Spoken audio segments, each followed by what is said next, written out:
Quando eu comecei a desdobrar, eu acredito que foi lá por os idos de 1968 a 69, e foi um período bem interessante. Mas o fenômeno que mais me chamou a atenção e que é claro na minha memória foi quando minha mãe se mudou da cidade de Ataleia, no interior de Minas Gerais, para Governador Valadares.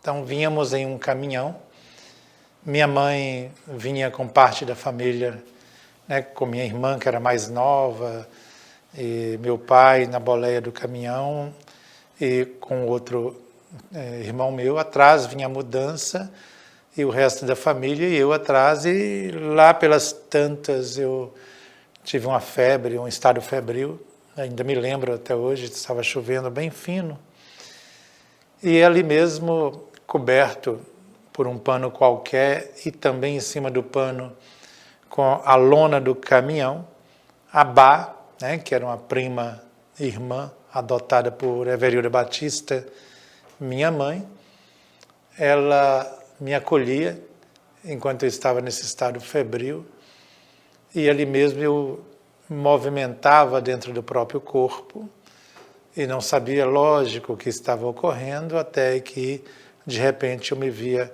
acima do caminhão, e o caminhão rodando, e eu, como se eu fosse carregado por ele, logo acima.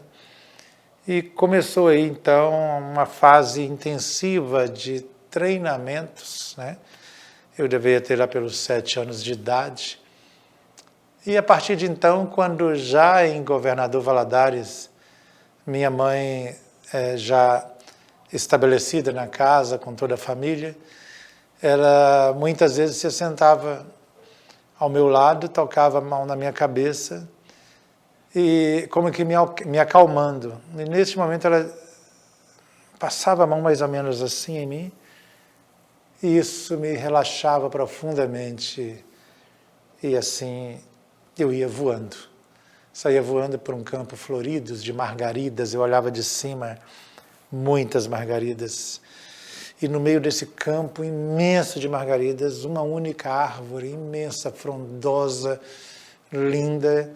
E eu passava por cima dessa árvore e depois vinha no entorno dela, numa espiral descendente, até pousar na base dessa árvore. Assim que eu pousava, abria os olhos, voltava para o corpo. Eu sou Robson Pinheiro. Eu, desde cedo, eu costumo dizer que eu aprendi a voar com o vento. Nesse sentido de que, desde cedo, alguém me conduzia, usando o termo do Evangelho, o Espírito me conduzia, né? E quando eu fui tomando consciência de que eu vivia entre dois mundos, eu já estava participando de uma igreja evangélica. E lá se falava muito em arrebatamento. E eu era arrebatado em espírito. E aprendi dessa forma a reconhecer paisagens, imagens, seres, vultos, amigos, relembrar dos amigos de outrora, mas isso foi depois de anos e anos e anos em que eu já vinha treinando. E o treinamento começou intensamente com estudo, muito estudo, muito estudo, muito estudo. E lógico que tinha momentos que a coisa não funcionava, em que eu tentava sair do corpo e aí encontrava com entidades extrafísicas, com seres do mundo invisível, e eu também estava nesse mundo invisível, mas eu entrava em contato com seres de um plano crosta a crosta, do plano astral, por assim dizer, e eu ficava com medo, porque eles vinham em cima de mim. E algumas vezes eu voltava correndo para o corpo e entrava de cabeça para baixo e não conseguia me organizar dentro do corpo e começava a dar crise de tosse, e aí ficava com taquicardia, e isso só aos poucos que foi se organizando ao longo de 5, 10, 15 anos ou mais de trabalho.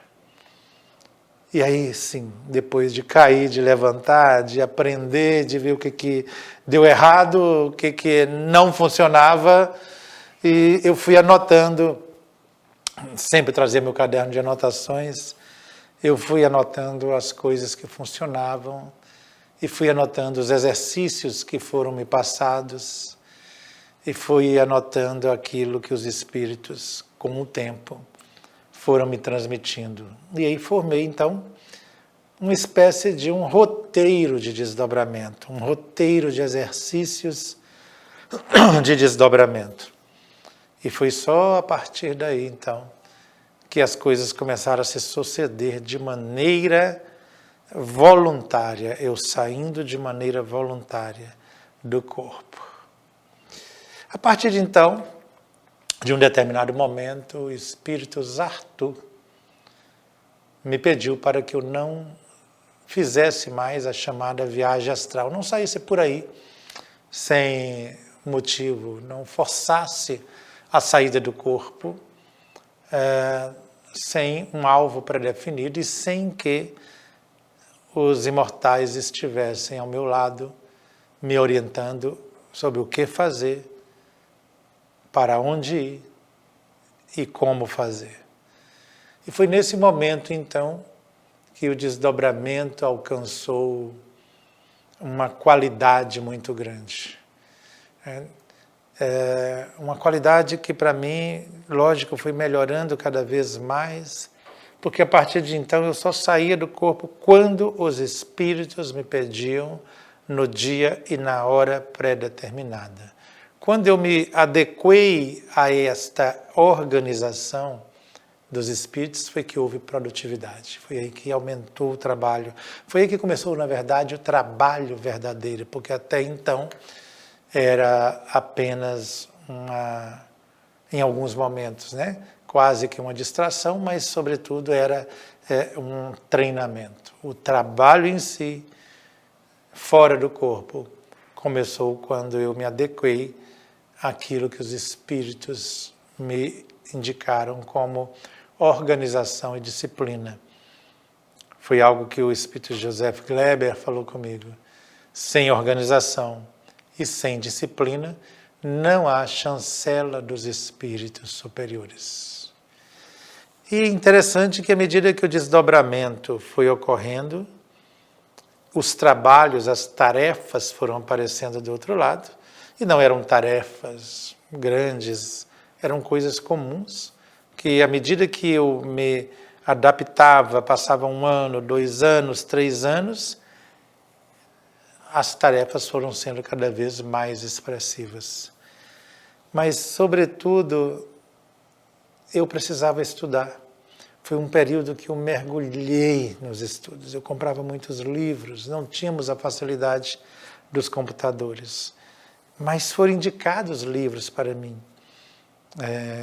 E livros que muitas vezes não tinham nada a ver com o desdobramento em si, mas com o conceito do mundo espiritual. Eu tinha que ampliar minha mente e encher a minha mente do máximo de conceitos possíveis sobre o mundo espiritual. De forma que eu estudei muito Gabriel Delane, Leon Denis, Aksakov e os clássicos, do fenômeno e da fenomenologia espírita e espiritualista. E na medida em que eu ia estudando, o trabalho ia ocorrendo cada vez mais. E até que em 2006, todo o meu trabalho de psicografia mudou completamente quando Ângelo Inácio propôs uma maneira diferente, que é, enquanto eu estivesse desdobrado, ele escreveria através de mim. E os desdobramentos passaram a ter a ver com o conteúdo dos livros que ele escrevia e escreveria através de mim. Foi só então que eu vi que os anos de dedicação, de estudo, os anos de prática foram extremamente importantes para mim. Pois bem, e agora surge um livro que para mim é muito especial. Aos 59 anos de intensidade, surge o livro Desdobramento Astral, que não é nada mais, nada menos do que a compilação de todas essas experiências que eu tive ao longo dos anos, os exercícios que eu fiz, que eu aprendi, os conceitos que eu aprendi. E que em determinado momento eu resolvi dar cursos, ensinando pessoas, e comecei inicialmente com cursos presenciais em Belo Horizonte, em São Paulo, inicialmente. Depois eu fiz um curso online, o primeiro curso online sobre desdobramento astral. E depois que eu analisei o curso, eu não gostei muito bem, porque a gente vai elaborando e melhorando com o tempo. Eu falei assim, não, vou transmitir isso tudo para o papel, para um livro, porque aí eu consigo complementar com detalhes, com mais vida, com mais referências, né? E assim nasceu o livro Desdobramento Astral, que chega às mãos de vocês num momento especial da minha vida, né? Eu quis transformar essa experiência minha, compartilhar mesmo os exercícios que eu fiz diariamente ao longo dos anos. Foram anos e anos de estudo, de treino, de pesquisa. Poxa vida, eu estou pensando, mais de 40 anos de pesquisas e de treinamento com desdobramento, né? E é o momento de compartilhar isso com vocês. É o momento de nós transformarmos essa experiência em uma experiência sua, junto comigo. Porque eu estou passando para você justamente o que eu vivi e o que eu vivo no meu dia a dia, porque até hoje eu experimento, até hoje eu estudo. Aliás, o desdobramento astral é o tema mais fascinante da minha vida, que eu costumo dizer que em todo o trabalho psíquico que eu realizo, é o trabalho que produz um orgasmo intelectual, algo que é indescritível, quando você entra em contato com essa alma do universo, a alma da vida, ao expandir sua consciência. E é isto que eu quero propor para vocês, é isso que eu quero compartilhar com vocês neste livro, Desdobramento Astral, que você encontra na livraria robsonpinheiro.com.br.